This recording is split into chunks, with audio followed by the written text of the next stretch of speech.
Jemaat Tuhan, kita akan masuk dalam pelayanan firman Tuhan.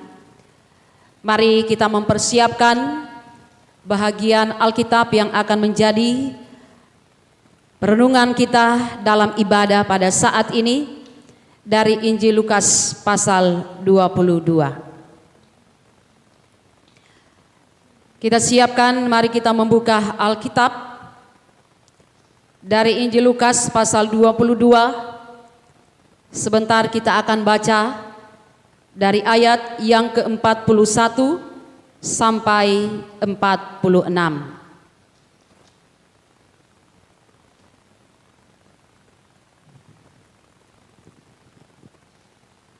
Setelah kita menemukan bahagian Alkitab ini, mari kita berdoa memohon pertolongan Roh Kudus. Mari kita berdoa. Manusia tidak hidup dari roti saja, melainkan dari setiap perkataan yang keluar dari mulut Allah. Karena itulah kami ada mau mendengarkan perkataan-perkataan Allah yang memberikan kami kehidupan, yang memberikan kami pengharapan, yang meneguhkan iman percaya kami. Engkau melihat setiap hati umat-Mu, mengetahui bagaimana seluruh keberadaan kami. Kami sungguh membutuhkan Dikau ya Allah. Karena itu saat ini hati kami telah sedia untuk menerima firman-Mu. Berfirmanlah kepada kami sekalian. Di dalam nama Tuhan Yesus Firman yang hidup, kami berdoa. Amin. Injil Lukas pasal 22 ayat 41 sampai 46. Saya baca untuk kita semua. Firman Tuhan berkata demikian. Kemudian ia menjauhkan diri dari mereka, kira-kira sepelempar batu jaraknya. Lalu ia berlutut dan berdoa, katanya, "Ya Bapakku, jikalau Engkau mau, ambillah cawan ini daripadaku. Tetapi bukanlah kehendakku, melainkan kehendak-Mu lah yang jadi." Maka seorang malaikat dari langit menampakkan diri kepadanya untuk memberikan kekuatan kepadanya. Ia sangat ketakutan dan makin bersungguh-sungguh berdoa. Peluhnya menjadi seperti titik-titik darah yang bertetesan ke tanah. Lalu ia bangkit dari doanya dan kembali kepada murid-muridnya. Tetapi ia mendapati mereka sedang tidur karena duka cita. Katanya kepada mereka, "Mengapa kamu tidur? Bangunlah dan berdoalah, supaya kamu jangan jatuh ke dalam pencobaan." Sampai sekian jauh pembacaan firman Allah.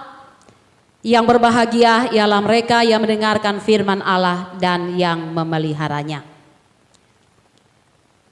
Bapak Ibu jemaat Tuhan dimanapun berada pada saat ini, saya mau menyapa kita sekalian dengan penuh kasih. Selamat pagi, shalom. Semoga semuanya sehat dan tetap sukacita, tetap semangat, dan juga senantiasa bersyukur, karena percaya sungguh bahwa dalam situasi dan kondisi kehidupan yang bagaimanapun juga, Allah senantiasa ada bersama-sama dengan kita. Allah ada dalam kehidupanmu, dalam kehidupan keluargamu saat ini, dalam kehidupan setiap jemaat yang terus membangun doa dan terus menyerukan nama Tuhan dalam seluruh keberadaan kehidupannya. Maka inilah yang menjadi kekuatan kita, bahwa kasih Allah itu tidak pernah berubah. Penyertaan dan janjinya tetap untuk selama-lamanya. Jadi tadi malam tentunya kita semua dikejutkan dengan gempa. Semua pasti terkejut karena kembali lagi kita diguncang. Jadi lumayan besar gempanya, sehingga membuat ya orang-orang keluar rumah. Lalu kita melihat bagaimana orang menjerit ketakutan, bagaimana setiap manusia memohon penyertaan dan pertolongan Allah. Masih panas-panas kita membicarakan tentang bagaimana virus corona yang belum pernah menunjukkan tanda-tanda bahwa itu akan berhenti, bahwa itu akan hilang dari permukaan atau dalam kehidupan kita. Kembali kita dikejutkan dengan gempa. Ketika kita mengalami hal ini, apa yang terlintas di dalam pikiran kita? Kita akan melihat bagaimana sesungguhnya manusia itu yang hanya bergantung kepada kasih karunia Allah. Semua manusia hanya bergantung pada anugerah dan kemurahan Tuhan. Karena itulah kita menjerit, Tuhan tolong. Bagaimana kehidupan ini? Persoalan tidak pernah berhenti, tidak pernah habis di dalam kehidupan kita. Tetapi ketika kita masih berseru memanggil nama Allah, maka ini pertanda bahwa kita sungguh menyadari di dalam hidup ini tidak ada yang bisa melampaui kekuasaan Allah di dalam kehidupan ini. Manusia tidak bisa mau membawa dirinya atau kehidupannya keluar dari tantangan, persoalan dan pergumulan jika Allah tidak ada bersama-sama dengan dia. Kita lihat sendiri, ketika kita resah dengan penyebaran virus, apa yang terjadi? Masing-masing ingin menyelamatkan diri, melindungi diri. Semuanya kita melihat bagaimana persiapan-persiapan. Ketika kita bepergian harus siap, selalu diingatkan harus cuci tangan, pakai masker, harus tinggal di rumah, jangan bersentuhan. Dan begitu banyak upaya-upaya yang sudah dilakukan oleh pemerintah untuk mempersempit ruang gerak dari penularan virus ini. Tetapi kalau kita melihat bahwa belum menunjukkan sesuatu perubahan yang besar di dalam kehidupan kita, korbannya masih terus bertambah, masih terus bertambah. Di sini kita menyadari bahwa apapun upaya manusia, jikalau Allah tidak ada di dalam, jikalau Allah tidak memberkati, jikalau Allah tidak bekerja, maka semuanya itu terlihat akan sia-sia. Sehingga beberapa waktu yang lalu ada himbauan untuk berdoa secara serempak. Kita berdoa di rumah masing-masing. Jam 9 malam harus berdoa. Bahkan ada gereja yang melakukan doa puasa. Semua dihimbau untuk berdoa memohon kepada Allah agar Allah yang berperkara dengan kita di tengah-tengah situasi kehidupan yang sedemikian rumit. Kita mau lari kemana? Tidak ada tempat yang aman di dalam dunia ini. Kita tidak bisa lari kemana-mana. Lalu bagaimana untuk kita mau menghadapi kenyataan hidup ini? Belajar dari kehidupan Yesus dalam bacaan kita pada saat ini. Ketika ia diperhadapkan dalam sebuah situasi di mana pergumulan yang begitu berat, dia akan menjalani jalan salib. Penderitaan akan diperhadapkan kepada Yesus. Kalau kita melihat penderitaan, pergumulan yang dialami oleh Yesus, belum ada manusia yang mengalami pergumulan seberat apa yang Yesus alami. Kenapa saya katakan begitu? Ketika ia berdoa dikatakan bahwa peluhnya menetes bagaikan titik-titik darah. Apa yang ditakutkan oleh Yesus? Mengapa sampai demikian keadaannya ketika diperhadapkan dengan pergumulan itu? Mungkin kita katakan, mungkin karena takut karena akan mengalami hukuman cambuk. Mungkin kita akan mengatakan bahwa Yesus takut karena akan ditusuk lambungnya atau dipakul tangannya. Atau akan ketika mahkota duri akan dipasang di kepalanya. Mungkin secara manusia kita bisa mengukur seperti itu. Tetapi pergumulan dan penderitaan yang dialami oleh Yesus, ini adalah sebuah pergumulan yang tidak bisa oleh manusia mengetahui secara pasti. Kita tidak bisa melihat. Kita sulit untuk memahami. Oleh karena itu, saya akan mau membawa kita melihat bahwa ada satu pergumulan yang membuat Yesus sedemikian merasakan penderitaan itu berat dihadapinya. Karena dia, yaitu Yesus, akan mengalami keterpisahan antara dia dan Bapaknya karena menanggung beban dosa. Inilah pergumulan yang terberat ketika ia akan ditinggalkan oleh Allah.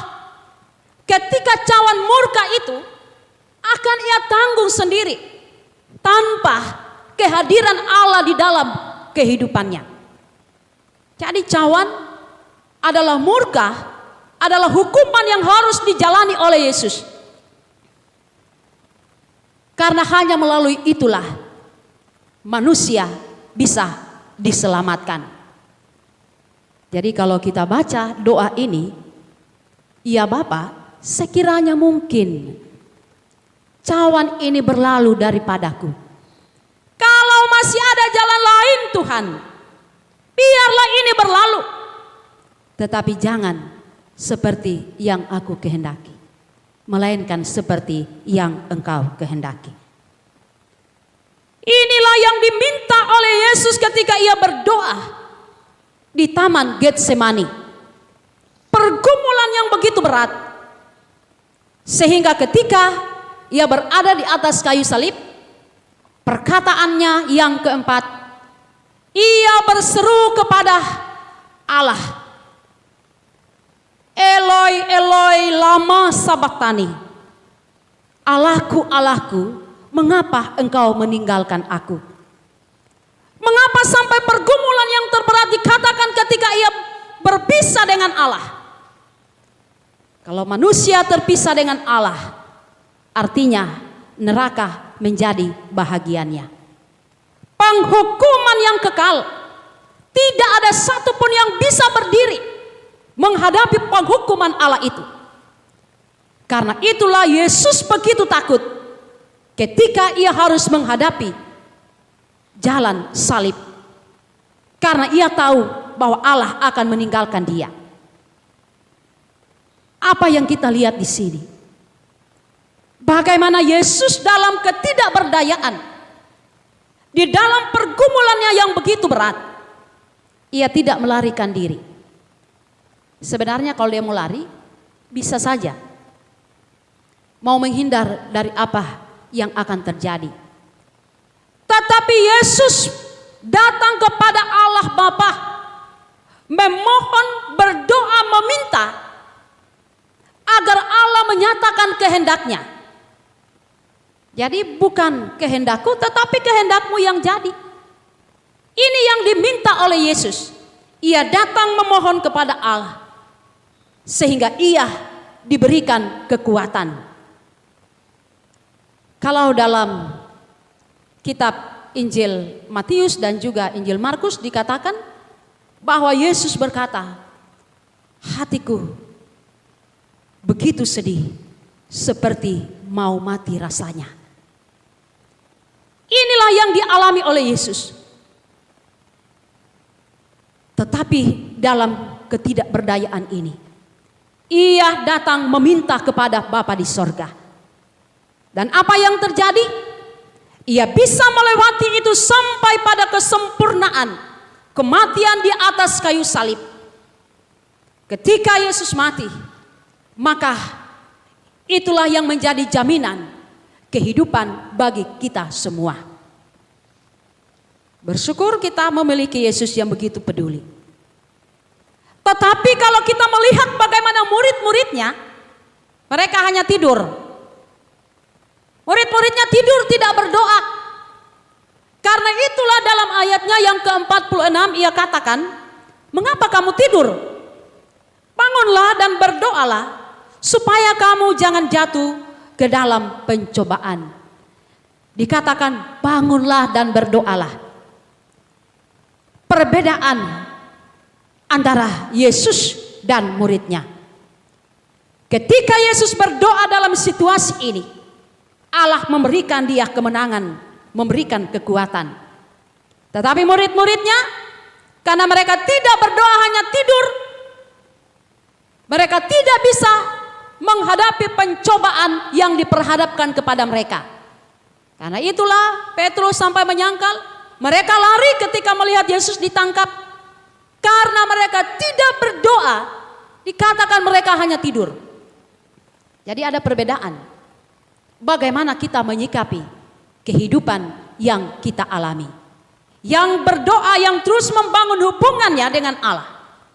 Maka tentunya ia akan terus memiliki kekuatan dan pengharapan.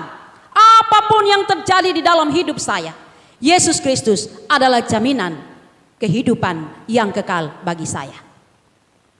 Tetapi bagi yang tidak berseru, yang tidak berdoa, yang tidak membangun hubungan dengan Tuhan, sekecil apapun masalah, dia akan melihat itu adalah sesuatu yang besar yang akan mendatangkan malapetaka di dalam kehidupannya. Oleh karena itu, di tengah-tengah situasi kehidupan kita, ada beberapa hal yang kita lihat dari pembacaan Alkitab ini. Yang pertama, bahwa kita diingatkan dan diajarkan oleh Yesus bahwa sesungguhnya kehidupan yang terpisah dengan Allah adalah kehidupan yang penuh dengan kengerian. Jikalau kita terpisah dengan Allah karena dosa kita, maka itulah kita akan merasakan bagaimana penghukuman yang kekal, di mana secara manusia kita tidak bisa mengatakan bagaimana rasanya atau besarnya penderitaan yang akan terjadi. Jadi kita dipanggil untuk bertobat. Kalau ada yang belum bertobat, kalau ada yang masih hidup di dalam kebiasaan-kebiasaan yang buruk, maka Yesus mau katakan, aku saja menghadapi itu, peluhku atau keringatku seperti titik-titik darah, karena tidak akan mampu menghadapi itu. Jadi kalau ada orang berkata, tidak apa-apa, itu urusan saya dengan Tuhan, nanti saja saya bertobat. Hati-hati dengan kalimat atau pendapat kita seperti ini. Karena itu firman mau mengatakan, kalau kita terpisah dengan Allah, kita tidak akan mampu menjalani kehidupan, tidak akan tahan. Tetapi itulah yang akan terjadi. Yang kedua, dalam segala situasi apapun yang terjadi, bangunlah persekutuanmu dengan Tuhan. Terus berdoa.